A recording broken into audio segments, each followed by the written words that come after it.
Hi, everyone. You're here today to learn about providing individualized supports to students with racial trauma through conversations on race. I'm Naomi Brahim. I am the multi-tiered systems of support manager for Jefferson County Public Schools in Louisville, Kentucky. And my co-presenter is Damian Sweeney. He's the program coordinator for comprehensive school counseling for the Kentucky Department of Education. And our email addresses are included in our presentation for your reference. So today, our focus will be on how teachers can deliver individualized supports that help to facilitate conversations on topics such as racial trauma, bias, injustice, and inequities. We'll discuss how to use MTSS or multi-tiered systems of support to layer on supports for students and share some student and adult voices about this important work. And so here are our contact information. It again is here linked so you can reach out to us if you have questions. So let me cover a few details before we begin. Surprise, this presentation is not a PowerPoint. It's a website, and this website includes images, videos, and links to resources that we think you'll find useful. The website will allow you to go back to review the content, watch the videos, and just take a deeper dive and look at certain components to learn more about this important work. We have 3 objectives for our session, is we want participants to understand that race-related stress and trauma does exist and affects our students and colleagues. We will share some tools to help you support students at your schools with issues of race and social justice. And lastly, we'll share resources that can increase your knowledge in ways to be allies for your students and your colleagues. So stop, take a minute to look at this photo. In the photo, it says color is not a crime. This black and white photo could have been taken in 1940 or in 2020, as we are still dealing with deeply rooted racial issues today. So think about one word to describe how you feel about this topic.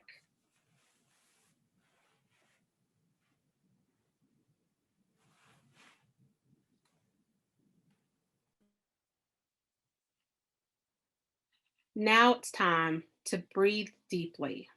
Take a few breaths.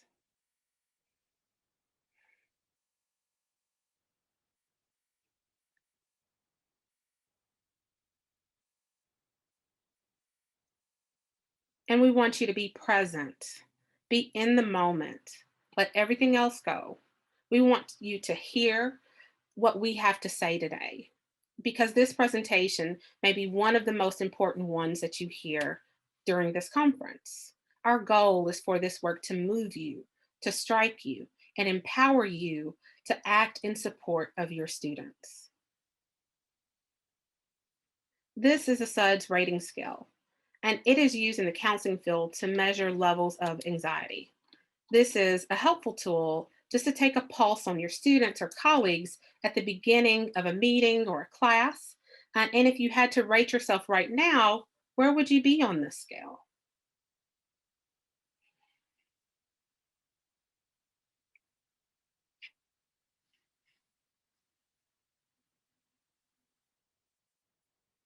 So why do we need to talk about race? The names posted in this image tell the tale. How many names do you recognize? So many times, issues on race go unnoticed by the general public because it doesn't affect you. But certainly, it doesn't go unnoticed by your students of color or your colleagues of color. They live these experiences every day. Recently, I worked with a local film company to create some modules that can be used in my district on this very important topic. Let's hear from some students on why this topic is so important.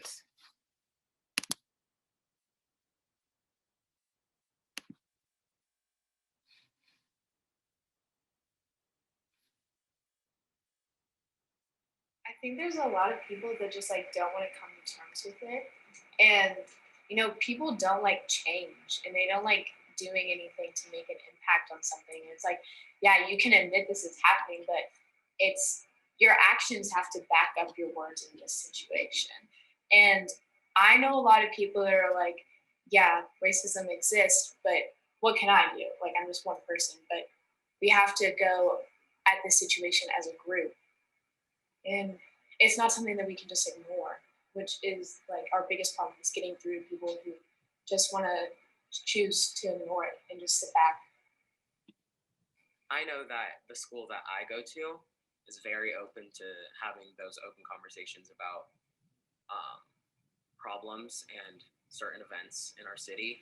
But I also have other friends who might go to places that like to push it under the rug and don't like to talk about it, and because they're concerned about like conflict in the classroom or some things like that. And I think it's important to talk about that in school. And with talking about that, you can pull so many different narratives and perspectives from different people who have different experiences.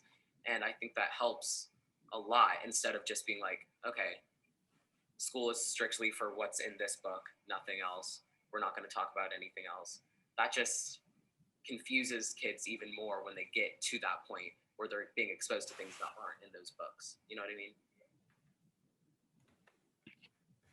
Thankfully, I had a couple teachers, like after the announcement of like the decision of the local investigation of the Breonna Taylor case, they allowed us to talk about it in class. And like, I only had one teacher do that.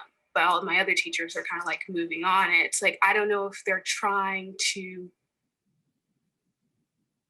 because it is traumatizing for like people of color and Black people to have to retell or relive whatever story or experience of oppression or traumatic event they experienced.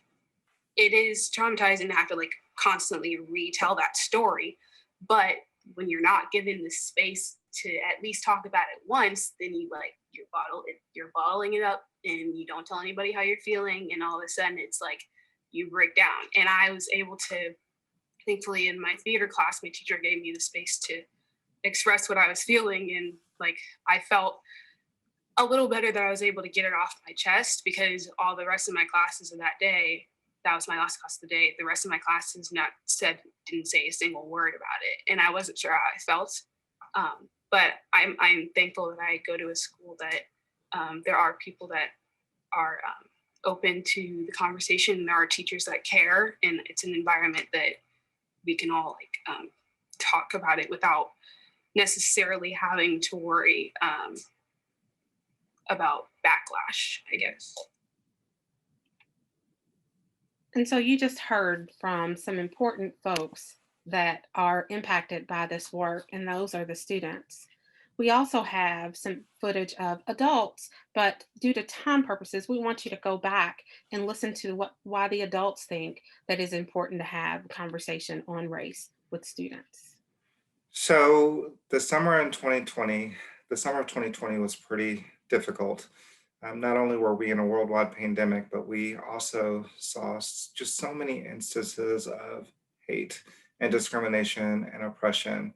And if you were like me, you likely felt a need to respond. How do you feel about this? You know, what do you want your circle of influence to know about your feelings? So for me, it took me quite some time to come up with a response, but I decided to do so in poem form. And this is what I had to say. What do you say when at the end of the day, people continue to target Blacks, folks who have a history of deep lashes on their backs? Haven't we endured enough? My thoughts are fuzzy because this is scary. Will someone else get killed? History suggests they will. Haven't we endured enough? Who is to say at the end of the day, which mother or father will be left devastated as a result of the racial inequities the world has created? Haven't we endured enough? George, Brianna, and Ahmaud did not deserve to die. It's no secret as to why. We aren't being honest. They are threatening us and putting their knees on us. Haven't we endured enough? We are angry, traumatized, and sad. We watch our counterparts walk with rifles freely, which only makes us mad. Guilty before proven innocent is where my brothers and sisters are. We are so far from where we need to be, so very far. Haven't we endured enough? I want to just send out a post to show solidarity of the utmost. I want to do something that matters to help end this sadness. We we have endured enough.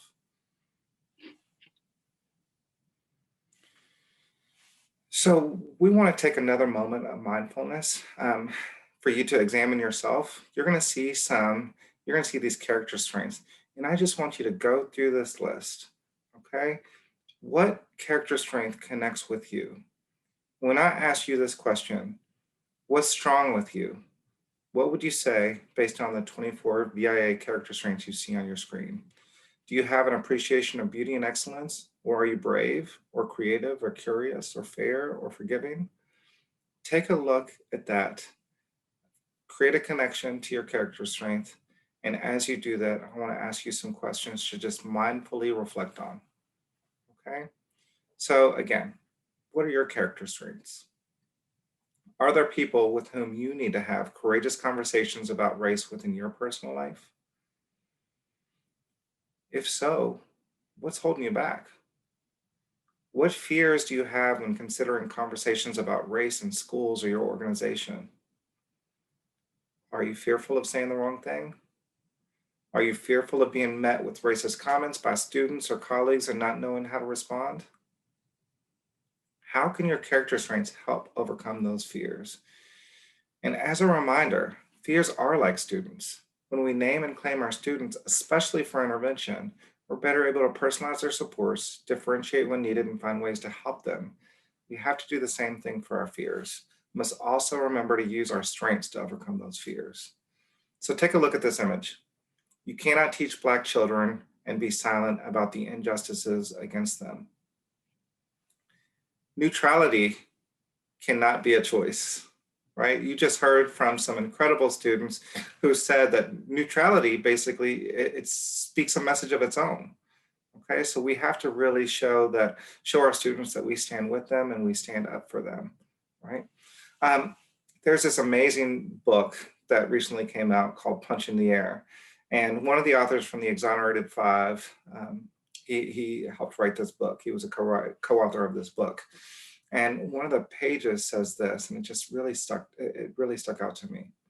All because we were in the wrong place, we were in the wrong skins, we were in the wrong bodies, we were in the wrong country, we were in the wrong, we're in the wrong, in the wrong, the wrong, wrong.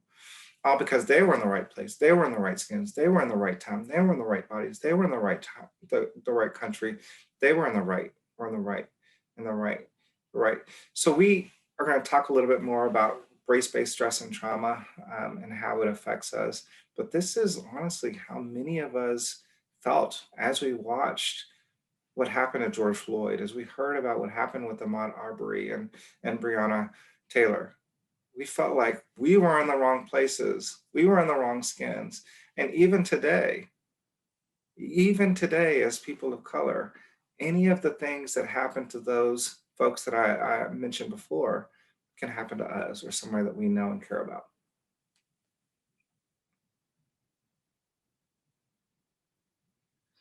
So why is it important to have these types of conversations? You play a critical role to helping students feel open to talk about race. It's important for you to find the courage and learn the skill to facilitate these discussions regardless of your race or level of experience. Experience only comes through practice, and practice happens through doing. So there's a great quote that I found in an article by Dwight Smith, and it's systemic change is necessary in creating the equality that marginalized communities deserve, and educated conversations can be the first steps to making that change.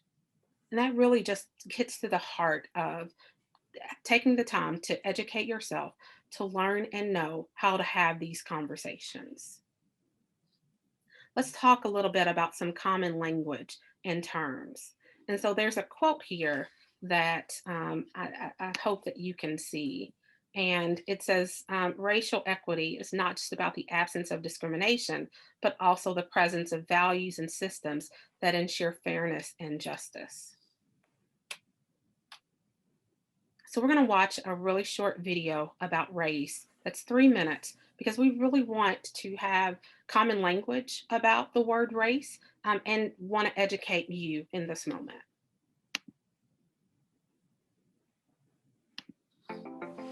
You may think you know exactly what race you are, but how would you prove it if someone disagreed with you? The fact is, even though race drives a lot of social and political outcomes, race isn't real. One of the first people to attempt to categorize humans according to race was a German scientist around 1776. He came up with 5 different groups according to physical appearance and geographic origin of their ancestors. Americans of European descent eagerly bought into this type of thinking around the same time. Some historians have said the idea that there were different races helped them resolve the contradiction between a natural right to freedom and the fact of slavery. If whites were their own distinct category, then they could feel a lot better about denying freedom to people who they labeled Black and decided were fundamentally different. But as political priorities change, definitions of race in America adjust right along with them. For example, if you were of Mexican birth or ancestry in the United States in 1929, you were considered white. Then the 1930 census changed that to non-white to limit immigration. Later, when the US needed to increase its labor force during World War II, these people were switched back to white. And what it took to be Black once varied so wildly throughout the country, from 1/4 to 1/16 to the infamous 1/12 of African ancestry, that people could actually change races just by crossing state lines. Then suddenly in 2000, the government decided that Americans could be more than one race and added a multiracial category to the census. This has left many Americans scratching their heads when it comes to selecting who they are. As many as 6.2% of census respondents selected some other race in a 2010 survey. The idea that someone might look one way and identify another way, or that they might be really hard to place in a racial category, is not new. This is why there was a public debate about whether MSNBC's Karen Finney could say she was Black, or how we can't even agree on the racial label assigned to the President of the United States. Of course, many people feel their racial identity is very clear and very permanent, but the fact that some people have changed theirs and that no one can really argue with them shows how shaky the very idea of race is. This is all because there isn't a race chromosome in our DNA that people can point to. It simply doesn't exist. When the medical community links race to health outcomes, it's really just using race as a substitute for other factors, such as where your ancestors came from, or the experiences of people who may have been put in the same racial group as you. Dorothy Roberts explains that sickle cell anemia is a prime example of this. The disease is linked to areas with high rates of malaria, which include some parts of Europe and Asia in addition to Africa. It's not actually about race at all. This, of course, does not mean that the concept of race isn't hugely important in our lives. The racial categories to which we're assigned can determine real-life experiences, they can drive political outcomes, and they can even make the difference between life and death. But understanding that racial categories are made up can give us an important perspective on where racism came from in the first place. And so this video, we hope, just challenged your thinking on race and really gave you some new language and a new way to see the word race when you use it. So if you're about my age, you probably grew up with a dictionary, a physical copy of a dictionary in your house that was big, and you would flip open the pages and go look up actual words. But now we find that we use things online. And so I took this from Merriam-Webster's online dictionary as one definition of race. And what struck me in this definition is it called it a breeding stock of animals. That was the 1A definition. And family, tribe, people, or nations was actually 2, the second definition. And so that tells you that race is really that made up social construct that we have given power to. So one of the great resources that I love, and it's called the Racial Equity Tools. And it's a great source for learning about racial equity. And there are so many resources on their website. So I encourage you to just do a search for racial equity tools and look for their resources. But there's a definition of race that they have that I think is super powerful. And you see in the bullets that it says it's a made up social construct and not an actual biological fact, as was stated in the video. That race designations have changed over time, that some groups that were considered white in the United States that are considered white now were not considered white during certain eras. And that's really interesting because we think of white, Black, Asian, and these racial categories as science but really it's not science. The other definition that I wanted to share today is ethnicity. And so ethnicity is really about those smaller groups and also defined as a social construct, but it's really used to describe categories of people based on values, behaviors, language, interest, and geography. So just being mindful of those terms is really important when you want to first start having those conversations on race. So now that we've defined race and ethnicity, let's look at another concept. Yeah, so I think we can all agree on the fact that the world sends a lot of messages about just how unworthy our Black and Brown children are. And as educators, it's our job to flip that script and to remind our students that they are worthy. They are absolutely worthy. They're worthy of our love, our compassion, and our care. Um, Although many of them have had to overcome trauma. So let's go down to the next concept. All right, so let's just talk basically. What is trauma? So trauma is when one witnesses or experiences an event that poses a real or perceived threat of death, serious injury, or sexual violation. It can happen in several ways, including directly. So that can look like child abuse or neglect of fire or an accident. It can be closely witnessed through domestic violence or community violence, or we can also have trauma through secondary exposure. So TV or social media exposure, or someone retelling an event. So then let's take this a step further. So we've defined trauma. What is grief? So grief is this emotional reaction to loss of a loved one through death. Death itself is not traumatic. It happens to everyone. For instance, I have a student that she lost her brother. She would take her brother's photo around to every teacher, every student she could talk to him about, talk to about him. She was experiencing grief. All right, she was experiencing traumatic grief, and traumatic grief are when the responses are severe or prolonged and interfere with daily functioning after the death of a loved one. So it's really all about how the student or staff member interprets and responds to the loss.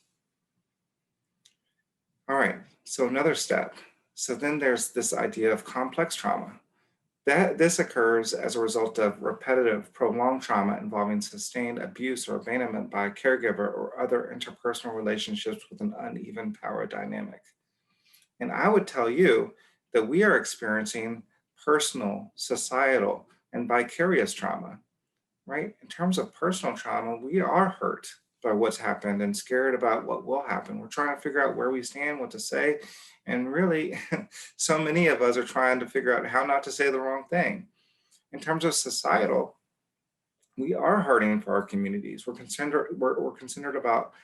about lives and police brutality and healthcare, discrepancies in healthcare, inequities in education, toxic stress, how to build bridges with people who look different from us. And for some of us, unfortunately, we're trying to figure out how to keep those bridges burning. We can also experience this in terms of vicarious trauma. So for the summer of 2020, again, we were being inundated with these scenes on TV and social media that result in George Floyd's death.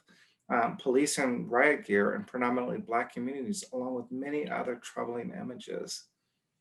All right, so now let's talk about race-based stress, race-based traumatic stress. All right, so racial trauma, also known as race-based traumatic stress, refers to the stressful impact or emotional pain of one's experience with racism and discrimination. So I want you to think about this. Imagine being a student in school. We have gone through seeing what happened with George Floyd and all the people that I mentioned earlier, Breonna Taylor, Ahmaud Arbery, Tamir Rice, just so many different victims. And we start to wonder, again, is this going to happen to me? Is what happened to them going to happen to somebody that I love or that I know? Right? That creates this sense of race-based stress and trauma. So let's switch gears for just a moment and talk about MTSS.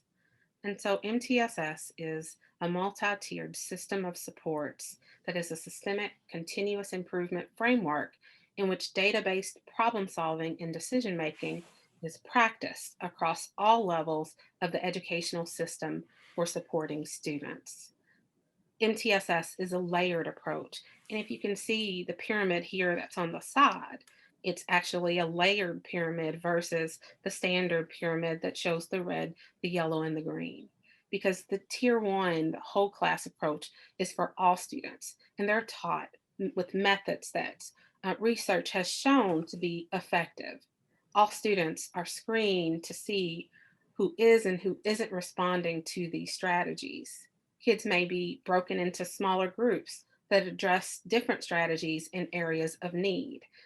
And why this is important is because no matter what types of supports you're offering, if it's tier one, it's for everyone. And it also continues throughout the process.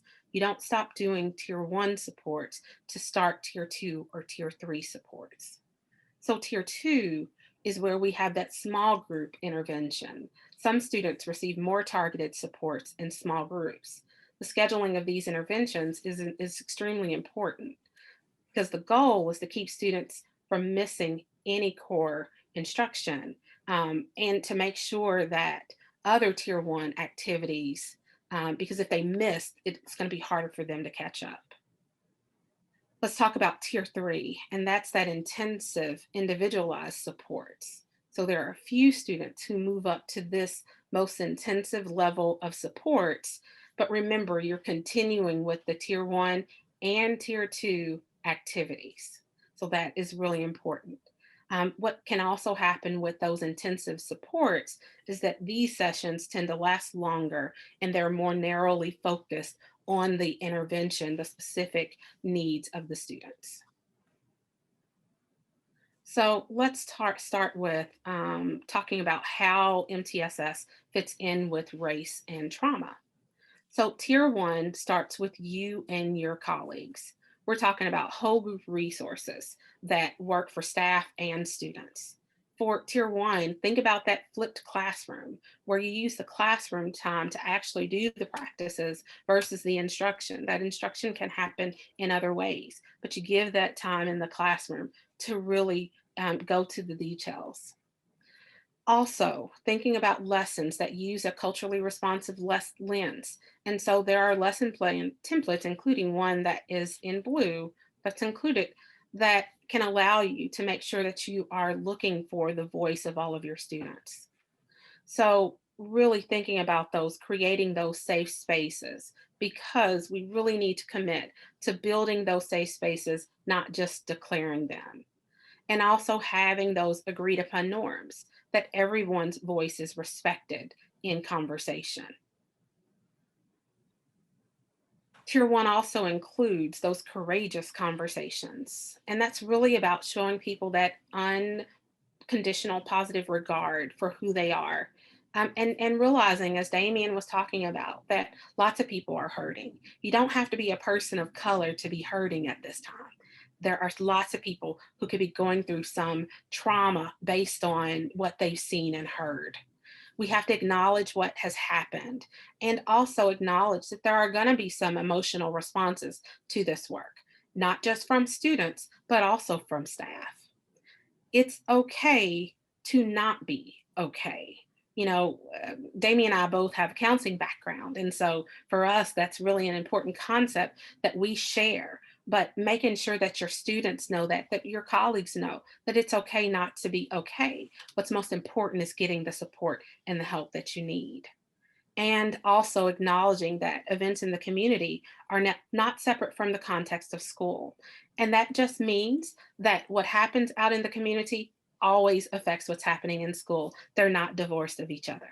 And so sometimes you have to take the time to acknowledge that. Let's also talk about honoring everyone's participation and making sure that we're focused on the humanity of it all and thinking about those that are the most impacted. Using a healing-centered approach, and Damien's going to talk about this in a few minutes. Having that open discussion with what does racism look like? What does it feel like for victims?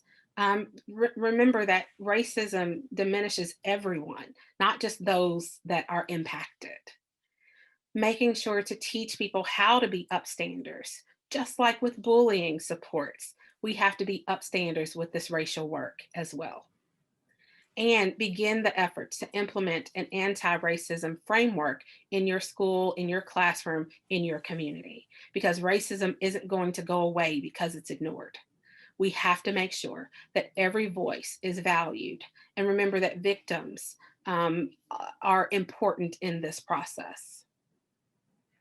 Naomi, if I can just say, when Naomi mentioned upstander, so as she said, we use this term with bullying quite often. So that just means when you see something, say something. Thank you, Damien. So this is not the time for offensive opinions. Norms should help, but we also need to know what we will say or do if these remarks come up. And that's really just having a game plan. Because for us, if we don't have a game plan to deal with this when it comes up, then it can blow up in our faces. And so that's our goal today, is to give you those resources to move forward. So I want to talk really quickly about an activity that can help just lighten the mood and help people to see their differences, but why it's important to understand your values and experiences and how they make you feel. And so this is an activity called Comfort, Risk, and Danger. And really what it is there are a few statements that are listed here, and each person gets to determine how they would feel if they were asked to do this. So would they feel comfortable? Is this a risk? Or is it danger, meaning that they would not be able to do this at all and it could even be harmful? And what I love about this is that things that you might perceive that would be easy to you may not be easy to someone else. And this just helps us see our connections and our differences, but honors and values those differences. And so what you can do is you can use sign language to do this activity. So a C or an R or a D. And then you can have people to do this actually in person or even on a Zoom call. I've actually used this on a Zoom call before. And that's really powerful to see people holding their hands up to show you and to show the group what they feel most comfortable with and what they feel least comfortable with. Okay, so we also have to look within and reflect on ourselves. There really are varying levels of readiness for conversations about race. So we've got to figure out, are we in the fear zone when becoming an anti-racist? Are we in the learning zone or the growth zone? If we're in the fear zone, we're denying that racism is a problem. We're avoiding hard questions. We're striving to be comfortable, and we're talking to others who look and think like us. But if we're in the learning zone, we're recognizing that racism is present in a current problem. We're seeking out questions that make us uncomfortable, and we're understanding our own privilege and ignoring racism, along with many other things. The goal is to be in the growth zone, where we identify how we may unknowingly benefit from racism, how we promote and advocate for policies and leaders that are anti-racist. When we sit with our discomfort and speak out when we see racism in action, when we educate our peers about how racism harms our profession and don't let mistakes deter us from being better. We yield positions of power to those otherwise marginalized, and we surround ourselves with others who think and look differently than us. So this really will take some reflection, but we encourage you to do this not only with yourself, but also do this with your staff and those tier one professional development opportunities. Ask them, where are you? Are you in the fear zone? Are you in the learning zone? Are you in the growth zone? If you're in the fear zone, what's it going to take for you to get to the learning zone? If you're in the learning zone, what's it going to take for you to be in the growth zone? And it's important to make sure that anybody participating in this activity understands that you can't be in two different zones in multiple contexts of your life. So you can't say, well, at home, I'm in the fear zone. I really don't want to talk about these hard questions that others might bring up. But when I'm at school, I'm willing to identify how I may unknowingly benefit from racism or educate peers about how racism harms our profession. Okay, you have to be in one zone through all aspects of your life. And with any strong teaching, we always suggest personalization. right? So we want to make sure our students feel that we are personalizing the way that we educate them to their needs. We're also differentiating. Um, so we're providing instruction to groups of learners, and then we're individualizing. Okay, so providing instruction to an individual learner based on their needs as well. This is considered tier 2. Okay, so that 15% or so of your students who are going to need that tier 2 intervention. All right, so let's say you want to do some tier 2 direct student services. Again, for some, we suggest that you do this in individual or small groups, no more than 10 and preferably 8 or fewer students. It gets to even less for elementary and middle school. All right, and we also suggest this being done for a minimum of 4 sessions. Okay, so student types in need of tier 2, individual or small group counseling services. So again, you can do this with students who have endured race-based trauma or stress. You can do this with students who are hurting as a result of what they've experienced or witnessed, oftentimes vicariously, and students who are beginning to act out. You can also do this for students who say racist things to or about classmates. So we offer several strategies to facilitate conversations about race. So first off, reinforce the purpose of the first conversation, which should be to explore, to listen, and to learn from each other. Set agreements. We believe that any conversation that's going to dive deep and be courageous should be filled with mutual respect and deep listening to what others share. Open the conversation. So begin with a conversation starter to help everyone get to know one another.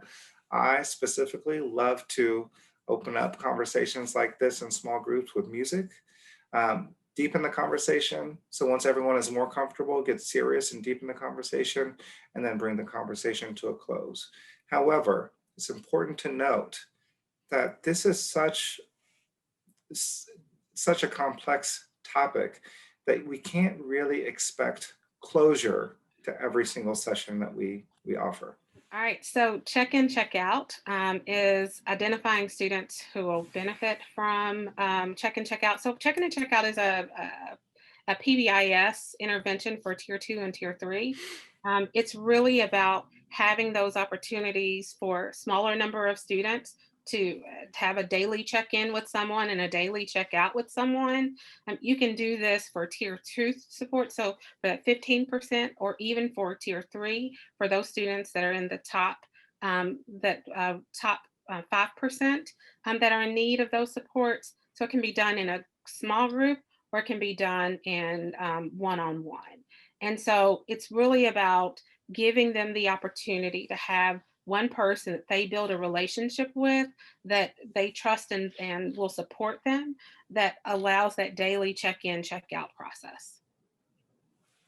So successful check-in, check-out behaviors so students are assigned a coach or a mentor at the beginning, and they check in at the beginning of the day. This adult can be a counselor, an other staff member. Doesn't even have to be someone in the instructional role. It can be a custodian or a security guard who that child has a relationship with. Typically there's a point card or some type of a check-in card that not only is filled out at the beginning of the day with the goal for the day, but then throughout the day that student has a process to give that to the teacher. So even this can be done in a middle and a high school, so that multiple people are checking on that student throughout the day. And at the end of the day, they then check back in, that coach or mentor checks back in with the student to see how they've done. And this information can also be sent home. There's a check-in process for parents. So it's really about, while it's been in the past used for behavior supports, this can also be used with trauma, students that are dealing with trauma, and students who really need to be checked on because of their issues with dealing with racial and equity supports. So talking circles are another way to check in with the small groups of students. And so this is something that we use in restorative practices, or sometimes called restorative justice. And that's where we gather circles of students and set norms but allow them the opportunity to have a voice and even choice to speak. But it's a way to make connections and for everyone to feel a part of the circle. But also having a talking piece means that everyone's voice is heard. And so that talking piece is passed around to every student or every participant so that they can have that opportunity to speak or have that opportunity to pass, but they are a part of the community. Naomi, thank you for introducing us to some really cool strategies in tier 2. I mentioned that I love to use music in some of those small groups. I've recently been turned on to an artist named Chika, Chika, and she's got an awesome song called Power. So check it out. I would love to see what your students think about that song as you go through it with them and ask for them to reflect on it. All right, so tier 3, student services. This is for few. So this is going to consist of indirect student services, and it's going to be for students in crisis at risk of harming themselves or others. It can also be for students who are potentially being abused or neglected. Your community-based partners are absolutely going to be needed for this. All right, so you can also see that I love Punching the Air, the book that I introduced a little bit earlier. And just so you know, Netflix they created a mini series called When They See Us about the Exonerated Five, if you want some more information on that project. So we're going to talk a little bit. So we've been talking a little bit about race-based stress and trauma, right? And we told you earlier that we're going to introduce you to this concept of healing-centered engagement, and this is why. All right, so Clone is another one of the poems found throughout the book. And it says, ever since the day in the 5th grade, my teachers watched me so hard, so close that I felt like I was trying to break out of prison, even though it was just school. Every dumb I did, they thought it was because of trouble at home, an absent father, a tired mother, not enough books, not enough vegetables, not enough sleep. They believed those lies about me and made themselves a whole other boy in their minds and replaced me with him. So we often talk about trauma-informed practices, and here in Kentucky, we are all about trauma-informed practices. We want our educators to wear a trauma lens at all times. With trauma-informed practices, we shift from what's wrong with you to what happened to you, okay? But with a healing-centered approach, we take it a step further, and we also ask, what's wrong with you, okay? So not just what happened to you, so we can wear that trauma lens and better understand where that student is coming from, but we also want to identify what's strong with you, what makes you strong. This is another opportunity for you to take those character strength cards that we showed you earlier, those images, and ask your students to identify and connect an image with them, right? So when they have an obstacle in their lives that they have to overcome, remind them that they do have strength, that they are resilient human beings, and that they can overcome it. And so you'll see in blue those character strengths. And there's actually a list for adults and a list for students. And this is a great activity that you can do in a staff meeting. So it can be done with adults, but it also can be done in classes with students or in an advisory group or in a morning meeting. So another tier 3 support that can be super helpful is the concept of reiterate, contemplate, respire, and communicate. And these are steps, these steps are a way for folks to communicate while they are feeling specific emotions. So these steps won't eliminate or change their feelings, but they will allow students and adults to self-regulate their feelings in the moment. So it's just taking a minute to think and to pause when people are feeling those stressful feelings, especially when dealing with conversations on race. This K5 strategy is very similar, except it uses age appropriate language of repeat, think, breathe, and feel. So if you think about that for kids, it's just really taking that pause to not only feel those emotions, but think about how those emotions make you feel, and then move through them. And we got these resources from Teaching Tolerance, and the links are there under each resource. So stoplight is just a traffic light signal that really determines students' readiness to move forward and their comfort level. And so you can use this actually for academic instruction as well as mental health support. If they're green, that means the student is ready to go on. If they're yellow, they can go on, but they still have some hesitation about moving forward. And if they're red, they're not ready to go on right now. And you have to honor that with students. And remember that if a student is showing red, that means that they may have been triggered. And so stopping to deal with those emotions can help them to work through them and move forward. Fist to five is also a great strategy that can be used for academics and for mental health supports. So it starts with a fist is I am very uncomfortable and I cannot move on. One finger is I am comfortable and need some help before I can move on. Two fingers is I am a little uncomfortable, but I want to try and move on. Three is that I'm not sure how I'm feeling. Four is I am comfortable enough to move on. And five, I'm ready to move on full steam ahead. And again, this is not just about academics, but it can be used for readiness, for mood, and for comprehension. Can also be used with adults. This is another check-in strategy for K-5. And when I say K-5, I'm talking about kindergarten through fifth grade students. And so we wanted to make sure to include all of those strategies in case no matter which level you deal with. So thumbs down is that does not feel good, or I don't understand, or I'm not ready to move on. Thumbs to the side is I need some help, or I'm not ready, still not ready to move on. And thumbs up is I'm ready to go. Let's do this. I'm ready to move on. So again, age appropriate strategy for students that are in kindergarten through fifth grade.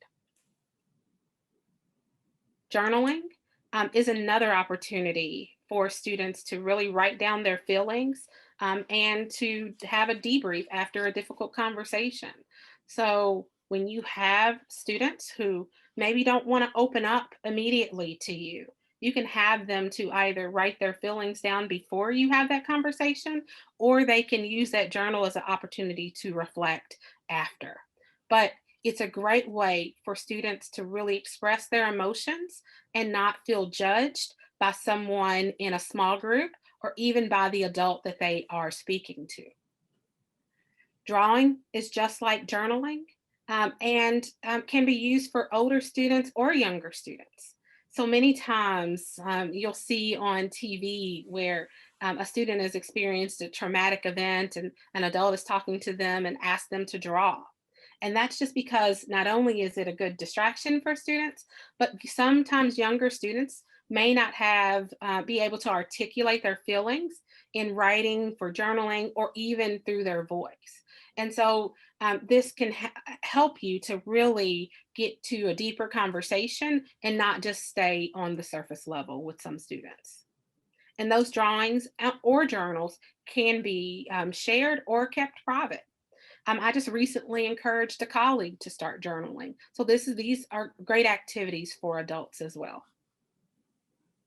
Role playing with puppets is typically for younger students, but it's really it allows them to step out of their current situation and feelings. They sometimes can dig deeper and be asked those uncomfortable questions because they can channel their feelings through the role play uh, with the puppets versus that direct interaction. And sometimes being outside of that situation and your role playing allows them to feel more free to have those deeper conversations and to express their emotions. Awesome. Thank you, Naomi. So let's look at equity data. Okay, so there is so much data out there. Where do we start? Well, let's look at quantitative data. Let's look at our attendance data, our behavior data, and our course passing data. So we call this our ABC data here in Kentucky. In terms of course passing, that can include graduation rates, college going rates, retention rates, reading and math proficiency, et cetera. We also want to look at our access data. Who's in our accelerated programs?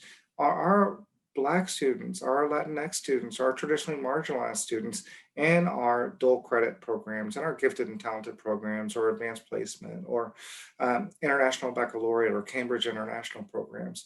Who's being referred to special education? Do we have issues with disproportionality? If so, what are we going to do about them?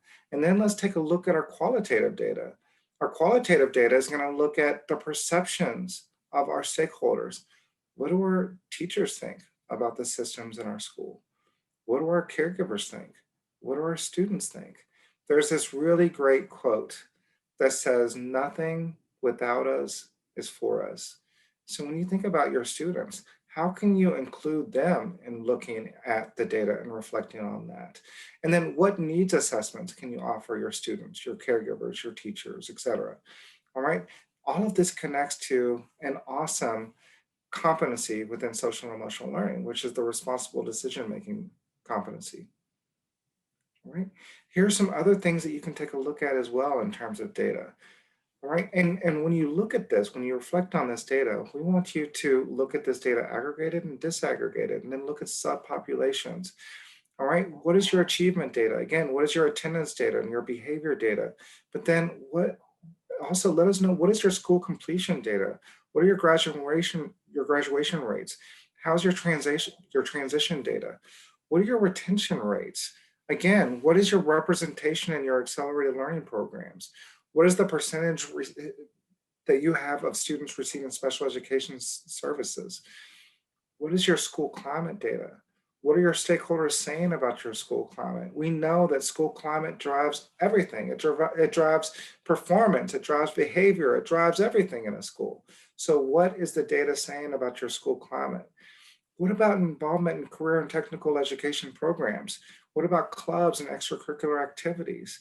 And then what about parent and family involvement? I'll give you a little tip. If you're working at a school, don't just engage your parents and your families at the school. Don't ask them to come to you one time at 6 p.m. one night, and if they can't come that night, then they don't get any other opportunities to interact or engage with you, right? Are there opportunities for you to go to the community center in the neighborhood?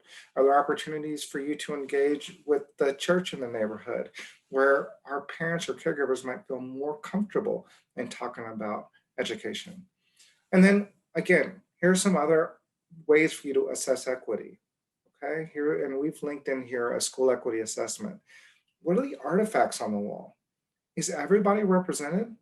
Inclusion is a huge word to think about. We want you reflecting on that. Is everybody able to see a reflection of themselves on the walls of your school, whether it's in the hallways, the library, the cafeteria, or the classrooms?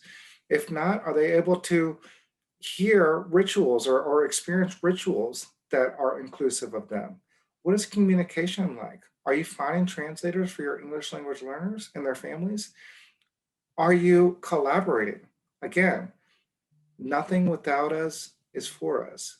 So are you making sure that your students are part of that collaboration? What about your stakeholders, your caregivers, your community members, your teachers? What about innovation? I guarantee if you go out and ask some of the people that I have mentioned, this is a presenting problem that we have. We would love to hear your ideas on it. You are going to find some innovative ideas that are going to move your school or organization forward. And then decision-making, leadership, and other observations. So look at those things as you're assessing equity. So now we'll talk about tips for how to have conversations on race with students. There's a great video that I've included to hear from the voices of students in our district on how to have these conversations with them. But due to the sake of time, this video is about 12 minutes. We're actually going to hear from the adults. But I really encourage you to take the time to listen to the students, not only from my district, but from yours, the folks that you have access to, because they have some great suggestions if we would just listen. But now we'll hear from some adults from my district who also have some amazing suggestions.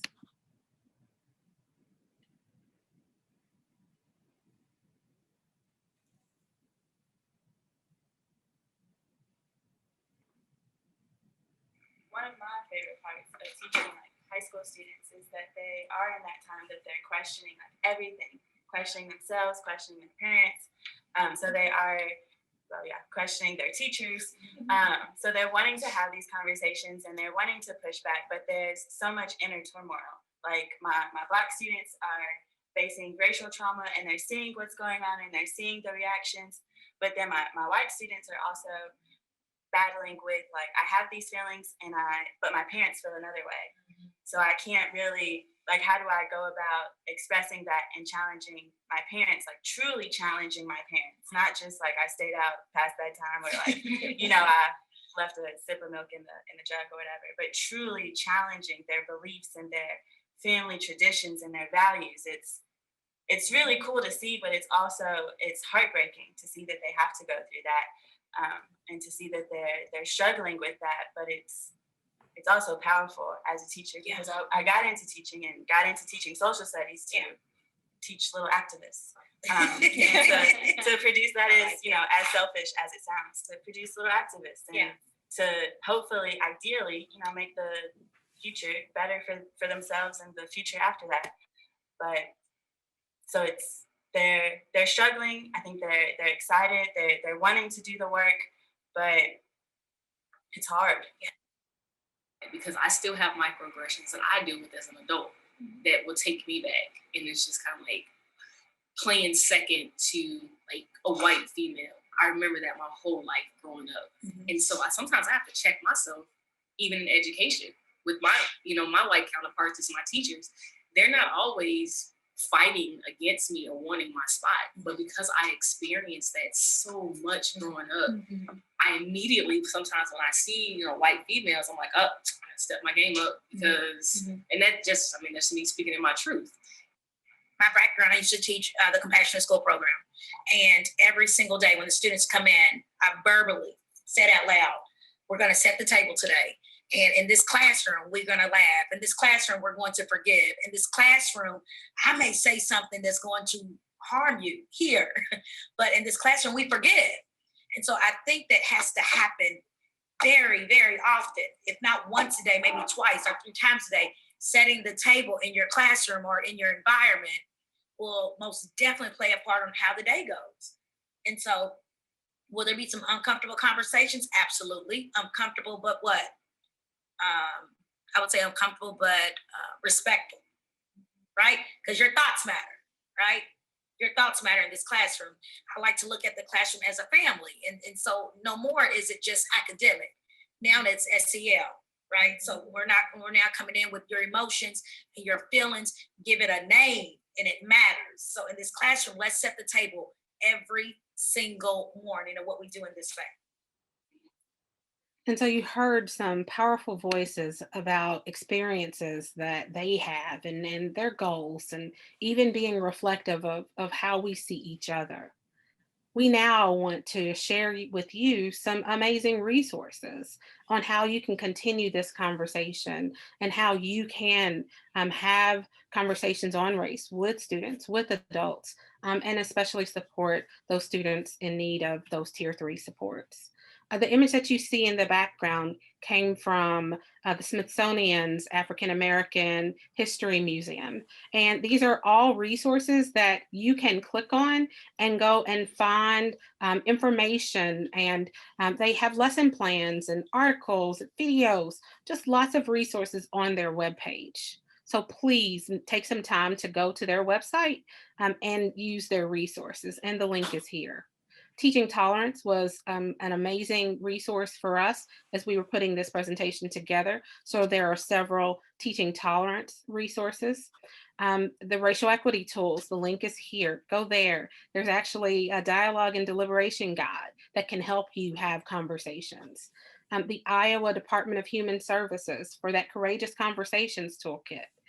There's some great videos and newsreels like the Seattle Times and NPR and the New York Times that have some great resources on how to have conversations on race or just conversations about race. The Aspen Institute, the Ohio State Harvard University. And so let me talk really quickly. So universities have amazing resources as well in racial equity, understanding bias. The Harvard University Project Implicit Bias is a great way to just test if you have some biases, and we all do. And they have ways for you to see if your bias is related to skin tone, to ageism, to sexism. So it's not just about race all of the time when you're thinking about implicit bias. So please take the time and go take one of their tests. There are some great TED Talks and other videos that are powerful to use in this fight against inequity. And so I've included a TED Talk on white privilege. And then there are some videos that are for younger kids that you can actually show in your classroom. You can show to your kids. One's from PBS and one's from Sesame Street. How awesome is that? That even our national partners for teaching children and being on the screen can help us have conversations on race with our kids. And then Race Forward is a great YouTube channel that has lots of videos and resources. So I've also included some links to some videos that can help you have a deeper conversation. And this one is called What is the Origin of Race? And it takes a deeper dive. It's about 7 minutes.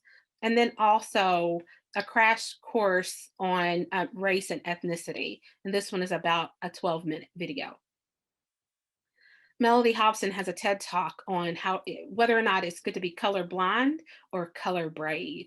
And we didn't get the chance to talk about this, but I encourage you to go and watch this TED Talk. She is an amazing business leader who also has a passion for this work. And another TED Talk that will be so beneficial for you to hear is Let's Get to the Root of Racial Injustice by Megan Ming Francis. And so this one, if you go on TED, there are lots of amazing resources that we could have included. These were just a couple that we decided that were most powerful. If you are an avid reader, such as us, here are some amazing resources that we think you should own in your library. And so you can go in and see the link here and go and find these books, because we think everyone could benefit from. If you just choose two that you just really want to take a deeper dive in, please do. Also, these are great books to use in book studies with colleagues and with family and friends. If you want your kids, your students to have those opportunities to read as well, because we all learn in different ways. Here's some great kids books that can help the kids understand how these topics are so important. Racial injustice can end with us. And that's really an important component, that if we can teach our kids that this conversation is needed and that we have to do something about it, then maybe our kids can live in a world that's free of racial injustice. That's our time. Again, I'm Naomi Brahim, Damian Sweeney, and we hope you truly enjoyed our presentation today.